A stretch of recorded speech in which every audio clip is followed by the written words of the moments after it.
semuanya, selamat datang di channel aku. Ketemu lagi sama aku, Ulfa Dian. As you can see, di video kali ini aku bakalan ngasih tips ke kalian gimana sih caranya kita itu harus menghadapi haters Wattpad.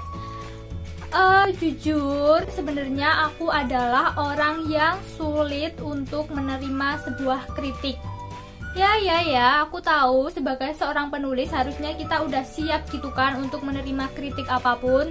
Tapi ya mungkin aku orangnya terlalu sensitif, bahkan kadang mental aku suka down gitu kalau di cerita Wattpad aku itu ada komentar yang negatif. Apalagi kalau ada sampai ada komentar yang nyuruh hapus aja gitu ceritanya. Oh my god, itu kejam banget gak sih? Penulisnya pasti bakalan ngedown banget kalau sampai dapat komentar kayak gitu. Tapi ya alhamdulillah sejauh ini nggak ada komentar yang sekejam itu di cerita Wattpad aku. Ada sih beberapa komentar tapi merekanya masih gunain bahasa yang sopan gitu kan, jadi akunya juga yang nggak terlalu emosi. Nah, kalian pernah nggak sih cerita Wattpad kalian itu dapetin komentar yang kayak gini? Harusnya tuh ceritanya kayak gini, tokoh utamanya nggak boleh kayak gitu, endingnya harus kayak gini, pokoknya kayak gini. Aduh, pokoknya yang sok tahu banget gitulah. Aku sering banget dapet komentar kayak gitu. Mungkin buat yang kasusnya sama kayak aku pasti juga mikir dong, orang yang komentar itu sok banget nggak sih ngehakimin karya kita. Setuju dong. Karena apa ya? Karena seolah apa yang mereka katakan itu udah bener banget gitu kan. Padahal kan setiap pemikiran setiap orang pasti berbeda-beda kan. Iya sih, mungkin sebagian orang bisa menghadapi sebuah kritikan dengan baik. Tapi sebagian besar penulis justru ada yang nggak terima gitu kan kalau dapat komentar yang kayak gitu. Karena apa? Ya karena kesannya orang yang nulis komentar kayak gitu itu nggak menghargai hasil karya penulis. Iya dong, kan yang nulis udah susah payah mikir bikin cerita dari awal sampai akhir, tapi dianya malah komen yang kayak gitu. Kan sakitnya tuh di sini, ya nggak sih? Oke, buat kalian yang bingung gimana caranya menghadapi haters, kalian bisa lakuin tips ini. Tips yang pertama adalah kalian harus positive thinking. Jadi teman-teman, kita itu harus mulai mengubah pola pikir kita terhadap suatu kritikan menjadi sesuatu yang lebih positif. Anggap aja kritikan itu adalah tantangan kalian untuk menuju kesuksesan. Karena kalau kalian pengen sukses, ya kalian harus jatuh bangun dulu kan. Gak ada kesuksesan yang instan, itu gak ada. So, kalian jangan langsung nyerah gitu aja atau langsung pergi dari dunia menulis cuma karena dapat satu kritikan. Kalian gak bakalan maju kalau kayak gitu. Kalau emang kritikan itu bener-bener udah nyakitin hati kalian, ya kalian sembunyiin aja, gak usah dibaca berulang-ulang kali. Kalau perlu, kalian tenangin diri kalian dulu dengan cara menghiatus cerita kalian. Nah, selama menghiatus itu, kalian revisi dulu cerita kalian supaya nanti kedepannya kalian nggak lagi dapat komentar yang kritikan negatif kayak gitu. Next, tips yang kedua adalah membalas dengan bijak. Setiap ada komentar di chapter berapapun di cerita aku yang manapun, aku pasti selalu berusaha buat ngebales komentar mereka. Jujur, aku ngerasa kalau aku berinteraksi sama pembaca itu akan ngebuat aku lebih bersemangat lagi buat nulis.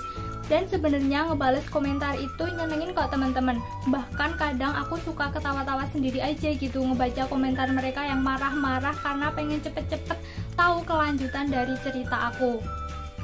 Terus kalau ada komentar yang negatif dibales juga nggak kak?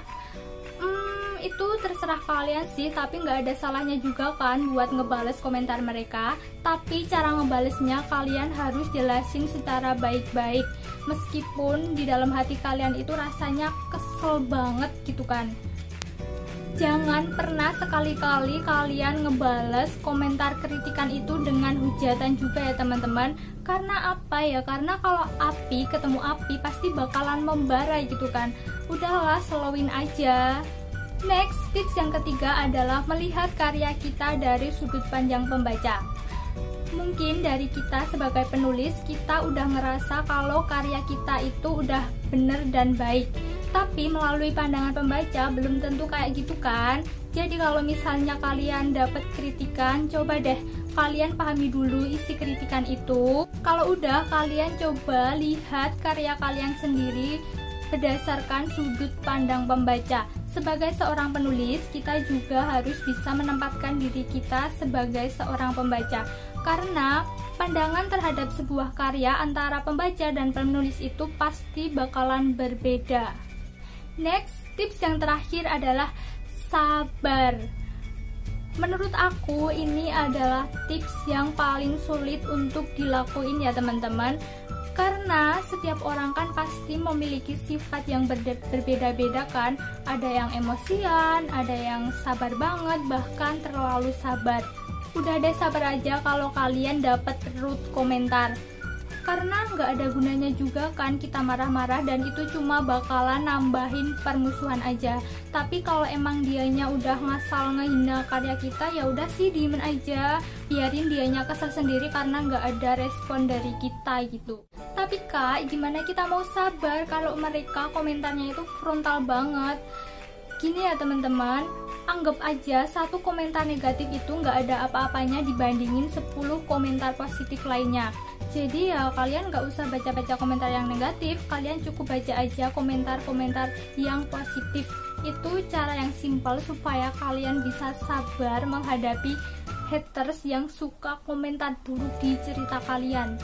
Dan kalau bisa kalian jangan ngebenci pembaca kalian ya teman-teman, kalian harus menyayangi pembaca kalian. Nah itu dia 4 tips dari aku gimana caranya kita harus menghadapi haters di cerita Wattpad kita. Terus aku juga mau ngingetin nih buat kalian yang suka nulis komentar ngeritik cerita orang gitu kan. Ingat ya teman-teman, tujuan sebuah kritikan itu adalah untuk mendorong seseorang supaya bisa lebih maju, bukan untuk menjatuhkan mentalnya. Jadi kalau kalian mau ngasih kritik ya kalian harus gunain bahasa yang sopan. Terus kalau misalnya kalian emang nggak suka sama cerita yang kalian baca, ya udah jangan ngejelek-jelekin cerita itu. Selain bikin si penulisnya itu mentalnya down, itu juga bakalan ngebuat pembaca lainnya kabur. Jangan terlalu menuntut penulis untuk bikin ini itu cerita yang kayak gini kayak gitu sesuai selera kalian ya, karena kan itu karya mereka, hak mereka ya, jadi terserah mereka dong mau bikin cerita yang kayak gimana. Dan sesama penulis aku mau ngingetin aja sama kalian itu harus optimis aja dan kuatin iman kalian buat ngebaca komentar-komentar negatif di cerita Wattpad kalian. Pokoknya kalian harus pinter-pinter nyaring komentar, mana komentar yang membangun dan mana komentar yang kayak sampah, oke? So segini aja video aku kali ini. Kalau kalian suka jangan lupa like, komen, terus subscribe buat yang belum subscribe, karena subscribe kalian itu sangat membantu channel aku supaya bisa lebih berkembang lagi. So sampai ketemu di video selanjutnya.